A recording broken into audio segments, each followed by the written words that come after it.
at the forecast. In Montreal today, a rainfall warning in effect. The high today +5.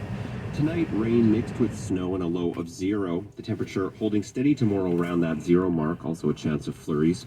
For Quebec City, a rainfall warning in effect today as well. The high +8. And the rain changing to snow before morning with a low of -1. A few flurries tomorrow and a low of and a high of -2. In Sherbrooke today, also a warning in effect for heavy rainfall, the high 12 degrees. The showers changing to snow near midnight and a low of -1. Tomorrow, a few flurries with wind gusts, the temperature falling to -5 in the afternoon. And for Gaspé, periods of rain today, the high 7. More showers overnight with a wind warning going into effect, the temperature rising to 10 degrees by morning.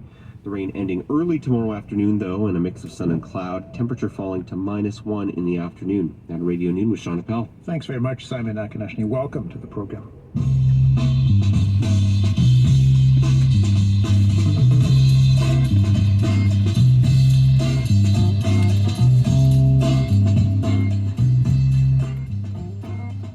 We're talking today about the monumental changes in Syria over the last several days. I want to know your questions, also your feelings about all of that, about what is going on, what has happened in Syria, what might happen in Syria. 514-597-4500, toll free 1-877-597-4500.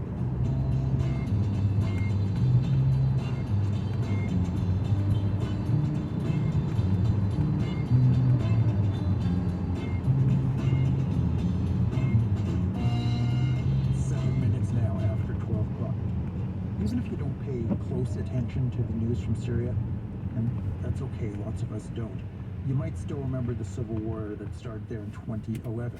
But in the last few years, it seemed to a lot of people that the Assad government and its forces had won that war. And we didn't hear all that much about Syria, from Syria, until about 10 days ago.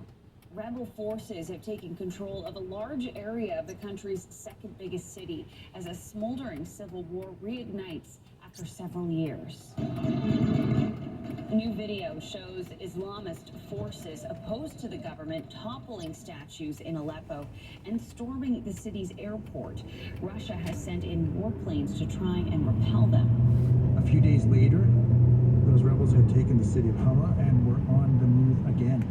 We will not stop until Damascus, says this rebel from the Islamist group Hayat Tahrir al-Sham, or HTS. HTS took Hama after forces loyal to Syrian President Bashar al-Assad abandoned the city. Assad's defense minister said the retreat was a temporary tactical measure. It might have been tactical. It wasn't temporary. And a few days later, the biggest development of all, marked by celebratory gunshots. This is Syria at the turning of the page, the past in flames and a new hope rising.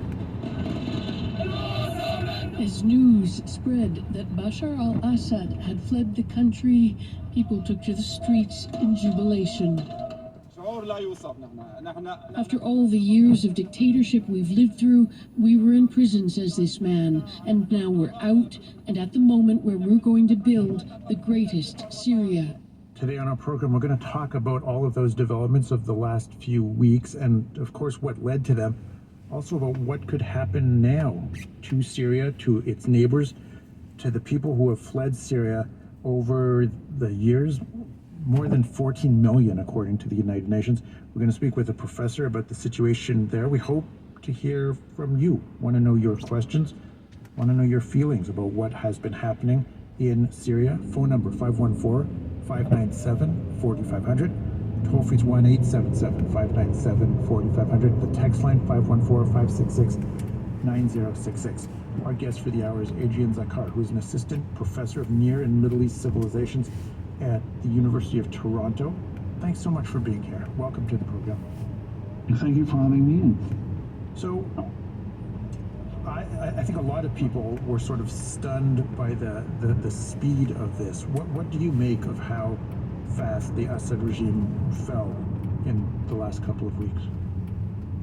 Well, I think we could approach this question from many different perspectives. There's definitely a military I think there was a military situation, the inability of the Syrian army to face the attacks from rebel forces that were equipped with much lighter weaponry than what they have. So you had a Cold War military armed heavily by Russia that had heavy tanks, heavy, fighter jets fighting rebel forces that had lighter drones and then better jamming technologies.